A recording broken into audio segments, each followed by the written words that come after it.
मलाई दुःख लागेको छ कि यो संसद सरकारबाट गरिएको अन्याय, दमन र सत्ता दुरुपयोगको साक्षी बनेको हो कि भन्ने गम्भीर प्रश्नहरू बोकेर आएको छ।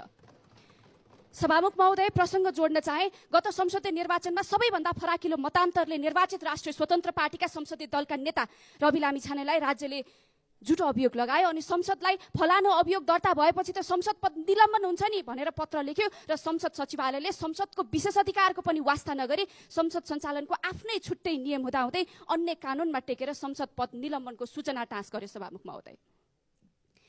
सभामुख महोदय, विधिशास्त्रीय मान्यताले भन्छ सामान्य कानुन र विशेष कानुन बीच कुन कानुन प्रयोग गर्ने भन्ने अन्यल भयो भने विशेष कानुन प्रयोग गर। तर प्रतिनिधि सभा नियमावलीको दफा 248 मा संसद निलम्बनको प्रावधान हुँदाहुँदै अन्य कानुनको प्रयोग गरेर माननीय रवि लामिछानेको पद निलम्बनमा राखियो। संसद नियमावली सार्वभौम संसदबाट सर्वसम्मतबाट पारित भएको कानुन हो। यसको स्टेटस अन्य कानुन भन्दा उच्च छ सभामुख महोदय, किनकि अन्य कानुन बहुमतबाट पारित हुन्छ। यहाँसम्म कि संविधान पनि 2/3 बहुमतले संशोधन हुन सक्छ। तर यो संसद नियमावली सबै सांसदहरूको सर्वसम्मतिमा पारित भएको थियो सभामुख महोदय। संसद नियमावलीले संसद निलम्बन पनि हुन सक्ने अवस्थाको पहिल्यै परिकल्पना गरेको थियो सभामुख महोदय। तर राजनीतिक लाभहानिको लागि कानुनलाई राजनीतिक अस्त्रको रूपमा प्रयोग नगरियोस् र सांसदहरू त्यसको शिकार हुनु नपरोस् भन्ने आकलन गरेर नै नियमावलीमा अदालतले पूर्वपक्षको लागि थुनामा पठाएमा मात्र निलम्बन गर्ने प्रावधान राखेको हो। तर अदालतमा मुद्दा दर्ता हुँदा नहुँदै संसदले निलम्बनको सूचना टाँस गर्यो सभामुख महोदय। संसद जहाँ लोकतन्त्रको रक्षा हुनु पर्थ्यो त्यहीबाट अन्यायको समर्थन भयो र लोकतन्त्रको आत्मा नै कुहिन थालेको अनुभूति भयो सभामुख महोदय। सत्तासीन गठबन्धनको रणनीतिक षड्यन्त्रको साक्षी बन्ने काम यो संसदले गर्यो सभामुख महोदय। जे होस्, मुद्दा अदालतमा दर्ता भएको छ। अबको निसाब सम्मानित अदालतबाट हुने नै छ। तर अदालतले निसाब दिनु अघि नै दूषित मुद्दा उठानकर्ताको पत्रको आधारमा संसदले माननीय रवि लामिछानेको पद निलम्बन गर्यो। अघि भर्खर बोल्ने क्रममा पूर्व अर्थमन्त्रीज्यूले बोल्दै गर्दा संसदीय छानबिन समितिको प्रतिवेदनले माननीय रवि लामिछानेलाई दोषी करार गरेको भन्नुभयो। संसदीय छानबिन समितिको प्रतिवेदन उहाँले पढ्न पाउनु भएको रहेन रहेछ कि एकचोटि 449 पृष्ठलाई अध्ययन गर्नु र पनि म विनम्रतापूर्वक आग्रह गर्न चाहन्छु। महागठबन्धनको सरकारलाई संसदीय छानबिन समितिले प्रतिवेदनको 449 पृष्ठमा सहकारीको पैसा अपचलनमा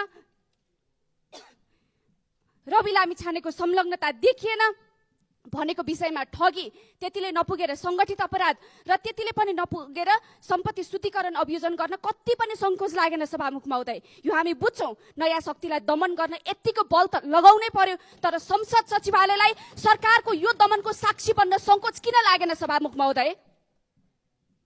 सभामुख महोदय, म र मेरो पार्टी यसमा गहिरो खेद प्रकट गर्छौँ र संसद सचिवालयले यो निर्णय छिटोभन्दा छिटो सच्याओस् र निलम्बन फुकुवा गरोस् भन्ने विनम्रतापूर्वक आग्रह पनि गर्दछु।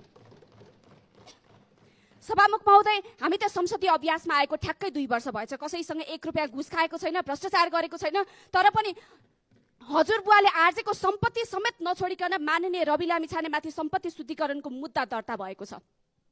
ठीक छ, हामीले भनेकै थियौँ नेता र मन्त्रीहरूका सम्पत्ति शुद्धिकरण हुनुपर्छ। सुरुवात हाम्रो नेताबाट भएको छ। तर मात्र 2 वर्षको संसदीय अनुभव बटुलेको माननीय रवि लामिछानेको सम्पत्ति परीक्षण हुँदै गर्दा जीवनभर कुनै पनि पेशा नगरी केवल राजनीति गर्नुभएका, वर्षौं यो देशको नेतृत्व गर्नुभएका प्रधानमन्त्रीज्यू, पूर्व प्रधानमन्त्रीज्यूहरू, राजकीय पद धारण गरेका नेताहरूको सम्पत्ति परीक्षण गर्नु पर्दैन?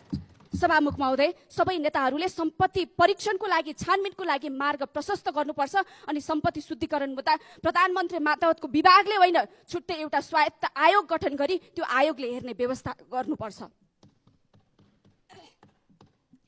मनी लाउन्ड्रिङको अन्तर्राष्ट्रिय मूल्याङ्कनमा नेपाल ग्रे लिस्ट निगरानी सूचीमा पर्ने संघारमा पुगेको छ। यति बेला यो छानबिनले देशकै छवि सुधारमा केही योगदान पुग्ने हाम्रो विश्वास रहेको छ। सभामुख महोदय, यो संसदले एउटा नजिर स्थापना गरेको छ। प्रश्न उठेपछि संसदीय छानबिन समिति बनाउने।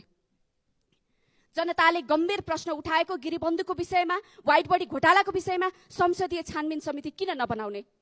सभामुख महोदय, तत्कालका लागि मेरो दल यो 2 विषयमा संसदीय छानबिन समिति बनाउनको लागि जोरदार माग पनि गर्दछ। जनताले सडकबाट क्याम्बोडियामा प्रधानमन्त्रीको लगानी रहेको विषयमा प्रश्न उठाइरहेका छन्। मलाई विश्वास छ मेरो देशको प्रधानमन्त्रीले यतिसम्मको बेइमानी त गर्नुभएको छैन। तर जनताले सडकबाट प्रश्न उठाइसके अब प्रधानमन्त्रीज्यूले सदनमा आएर जवाफ त दिनै पर्छ सभामुख महोदय। साथै सभामुख महोदय, रवि लामिछानेमाथि कसरी पूर्वाग्रही ढङ्गले राज्य अभियोजन गर्न उद्यत छ भन्ने सरकारको पछिल्लो कदमले देखाइरहेको छ। सरकारी वकिलले सङ्गठित अपराधमा किन मुद्दा दर्ता गरेन भनेर सरकारी वकिलको रातारात सरुवा त गरेकै थियो, तर हुँदाहुँदा सरकारी वकिलको काम कारबाहीमाथि पनि अब छानबिन समिति गठन भएछ। एउटा अभियोजनकर्ताको स्वविवेकलाई राज्यले कसरी बन्धक बनाउँदो रहेछ भन्ने एउटा गतिलो उदाहरण प्रस्तुत भएको छ। यति मात्रै होइन, रवि लामिछानेको मुद्दामा बहस गर्न थप 3 जिल्लाबाट सरकारी वकिलहरू झिकाइएको रहेछ। रवि लामिछाने विरुद्ध प्रतिशोध साध्न कति जोडबल लगाएको यो सरकारले। मेरो आग्रह छ सभामुख महोदय, एउटा व्यक्ति विरुद्ध राज्य कसरी नियोजित तवरले लाग्न सक्छ र नयाँ शक्तिलाई दमन गर्न स्थापित दलहरू कति हदसम्म पर जान सक्छन् भन्ने कसैले उदाहरण खोज्यो भने माननीय रवि लामिछानेलाई देखाइदिनु सभामुख महोदय। बेरोजगारी, महँगी, कालोबजारी, प्राकृतिक विपत्ति न्यूनीकरण लगायत अनगिन्ती विषयमा राज्यको प्राथमिकता हुनुपर्नेमा मात्र रवि लामिछाने थुन्ने काममा यति तल्लीन भएकोमा ठूलो काम गरेछ। सरकारलाई हार्दिक बधाई भन्न चाहन्छु। धन्यवाद।